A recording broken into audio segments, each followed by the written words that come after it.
हाँ जी, तो स्टूडेंट्स ये रही आपकी लर्निंग असेसमेंट नंबर 3.4 जिसमें वो कहता है कि मुझे नोड वोल्टेजेस फाइंड आउट करके दें। सबसे पहले हमारा काम होगा नोड को आइडेंटिफाई करना, मींस नोडल एनालिसिस इसमें चलने वाला है हमारा। तो नोडल एनालिसिस में सबसे पहला काम होता है नोड को आइडेंटिफाई करना। और नोड वो पॉइंट है बच्चों जहाँ पे एक से ज़्यादा चीज़ों की वायर अटैच होता है, और मैंने बोला हुआ है बाइनरी नोड को कंसिडर नहीं करना। मतलब वो पॉइंट जहाँ पे दो चीज़ों की वायर अटैच है उसे बाइनरी नोड कहा जाता है। उससे अपर लेवल के आपने नोड कंसिडर करने हैं, higher node plus surface node. ठीक है, हायर नोड वो पॉइंट है जहाँ पे 3 वायर्स आके अटैच होती हैं, ये 4 वायर्स या 5 वायर्स इस तरह से चलता है। तो ये हमारा एक हायर नोड है। देखो यहाँ पे 3 चीज़ों की वायर अटैच है, एक इस रजिस्टर की, एक इसकी और एक इस करंट सोर्स की। तो ये नोड 1 हो गया जहाँ पे हम V1 वोल्टेज रख लेंगे। ठीक है, और ये नोड 2 है जिस पे हम V2 वोल्टेज रख लेंगे, बिकॉज यहाँ पे भी 3 चीज़ों की वायर अटैच है। देखें 2 रजिस्टर और एक इस करंट सोर्स की। तो नीचे एक बच्चों देखो पूरा सरफेस नोड बनता है, क्योंकि देखो ये पूरी जो सरफेस है यहाँ पे कई चीज़ों की आके वायर अटैच हो रही है। और क्या है जी कि इसके बीच में कोई रजिस्टर या कोई करंट सोर्स नहीं लगा जिसकी वजह से एक की बजाय 2-3 यहाँ पे नोड बन जाए।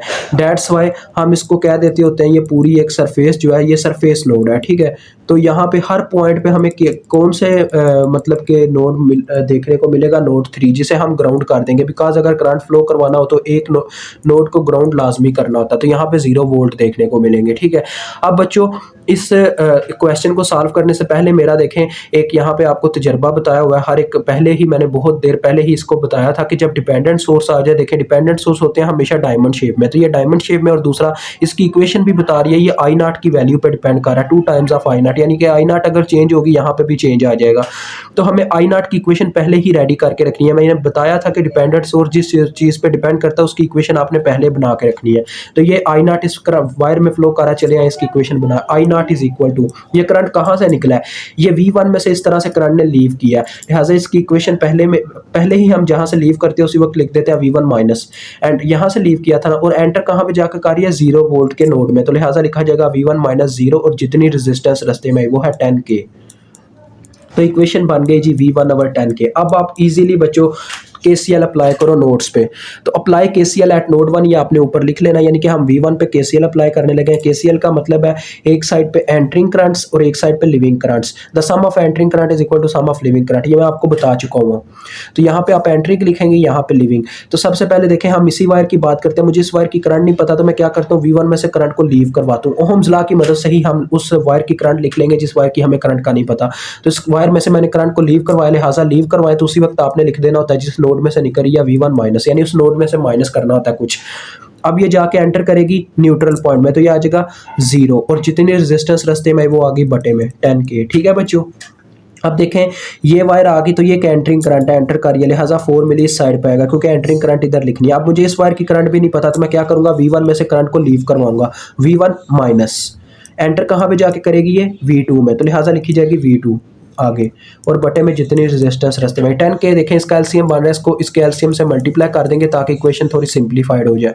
मल्टीप्लाइंग बाय 10K, तो ये आ जाएगा। देखो बच्चों यहाँ पे सिर्फ V1 आ जाएगा क्योंकि 10K जब ज़रब हुआ पूरे का पूरा काट गया। यहाँ पे जब 10K ज़रब होगा तो ये भी पूरे का पूरा काट जाएगा, ये भी आ जाएगा minus plus V1 minus V2, जैसे कि इक्वेशन ऊपर थी। यहाँ पे जब 10K ज़रब होगा, किलो और मिली कैंसिल, 10 4 पर 40 होता है, तो 40 आ जाएगा। ठीक है, इस इक्वेशन को थोड़ा बना लें अपनी अकॉर्डिंग। इक्वेशन 1 हम इसको भी मैट्रिक्स मेथड से ही सॉल्व कर देंगे। ठीक है, यानी कि मैट्रिक्स में पुट करके इसको सॉल्व कर देंगे।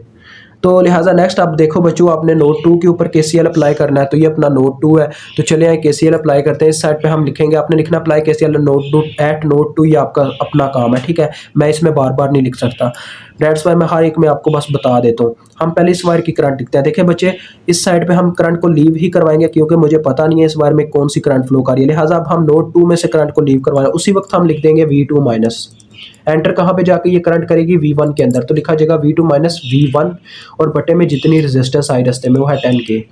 अब इस वायर की बात करूँ, ये भी एक लिविंग करंट है, देखें बाहर जा रही है, तो इसको भी हम इधर ही लिखेंगे 2 टाइम्स ऑफ आई नॉट। ठीक है, और उसके बाद इस वायर की भी मुझे करंट नहीं पता, लिहाजा यहाँ पे भी मैं करंट लीव करवाऊंगा। इसमें से मैंने करंट को लीव करवाया तो उसी वक्त लिख दूंगा V2 माइनस, और करंट एंटर कहाँ पे जाकर कर रही है, न्यूट्रल में, तो लिहाजा लिखा जाएगा V2 माइनस 0, और बटे में जितनी रेजिस्टेंस आई वो है 10K इज इक्वल टू 0, क्योंकि सारी वायर कवर हो गई है।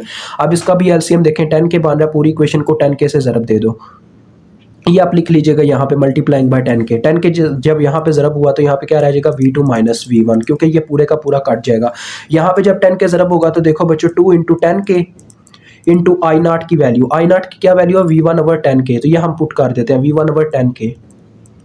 और लास्ट में देखो यहाँ पे जब 10K ज़रब होगा 10K का 10K पूरा कैंसिल हो गया और ऊपर वाला प्लस V2 वैसे का वैसे ही आ गया।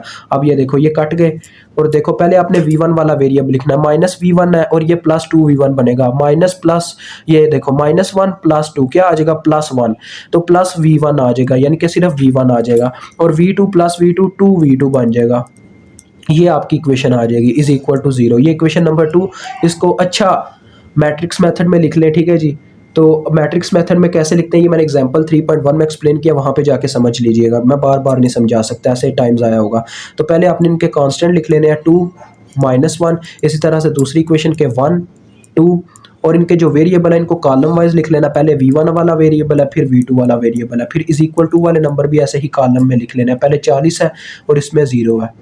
अब इसको कैलकुलेटर पे पुट करेंगे तो आपको कैलकुलेटर V1 की और V2 की वैल्यू देगा, जो मैं आपको बता देता हूँ फाइंड आउट करके। आपने इसको समझना है तो मैंने बता दिया कहाँ से समझना है। तो ले तो बच्चों मेरे पास आंसर आ गया, फर्स्ट वाले का आ रहा है 16 वोल्ट और दूसरी वोल्टेज का आंसर आ रहा है -8 वोल्ट। तो ये आपका क्वेश्चन सॉल्व हो चुका है, मुझे उम्मीद है आपको समझ आ गई होगी, ठीक है जी।